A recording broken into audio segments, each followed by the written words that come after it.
My name is Charlie Haffey. I'm an elementary science teacher for the Norwood Public Schools.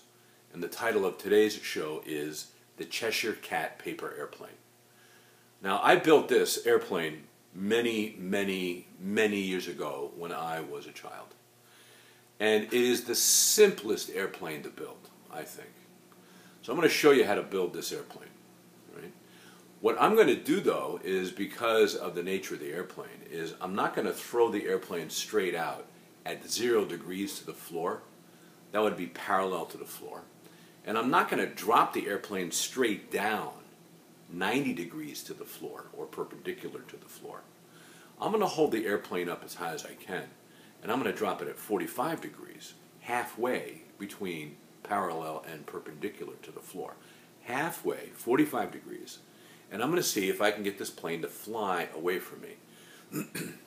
I'm going to be dropping this airplane towards the camera. The camera is 12 feet away. So my goal, my measured outcome would be if my airplane can go 12 feet from me to the camera, I'm going to say that that airplane was flying very well. And let me show you how to build this airplane. So here I have a piece of paper that I'm recycling. I've already used it once. I printed it, and we had too many, so I held on to it, and now I'm going to use it twice. What I'd like to do is use this piece of paper, but I don't need this whole piece of paper. What I'm going to do is I'm going to cut it up into fourths. So I'm going to cut a line along this middle here, and then cut a line along this middle here. So here I have my paper, and I've cut it in half this way, and I've cut it in half this way. Now I have 4 quarters. And what I'm going to do is just take one of these 4 quarters, and I'm going to start at the short edge, and all I'm going to do is just make a fold back here. Now, some people like to measure it, some people just like to ballpark it. I'm going to go with this. I'm going to call that about a ½ an inch, maybe about a centimeter. 1, 2, 3, 4, and what I'm going to do now is I'm going to take this paper, and on the what is now the short side is I'm going to fold a wing end, and I'm going to use this stick here as a template, and I'm going to put the stick right up against the edge here and fold this up so I can get a nice sharp crease. I just need that kind of sharp edge there.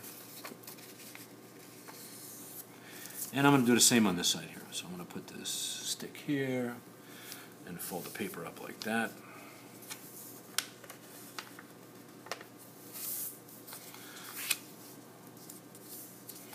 So now I have this kind of shape here. All right. What I want to do is I want to put a curve here. So I'm going to take my stick and I'm going to just pull the stick across the front end like that. What that's going to do is going to allow me to put a little bend in the paper, and you can kind of roll it up a little more like that. I just want to have a soft curve, and that is the cat's mouth, the Cheshire Cat's smile. And that's why they call this the Cheshire Cat.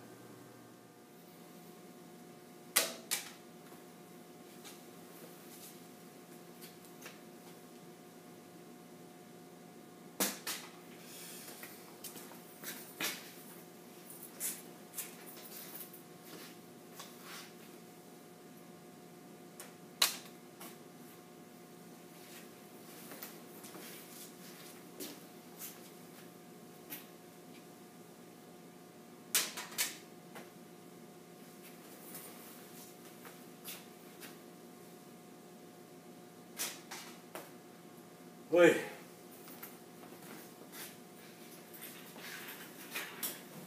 Oh. Well, in science, we call that a great example of an incorrect hypothesis. I don't have any directions for this. I was building that from memory, so I thought that I had built that correctly. So now what I need to do, I need to figure out how to improve that airplane. And a couple of things I could do would be, one, I could build a new airplane out of a larger or smaller sheet of paper. A second thing that I could do I could fold the wings that came up at the end. I could fold those down and then fold them up so that they were larger wingtips or smaller wingtips. I could figure that out. But the easiest, simplest solution would be to take those folds that I used to make that front edge of the plane, is I'm just going to change the number of folds. I'm actually going to fold it one more time. Let's see what happens.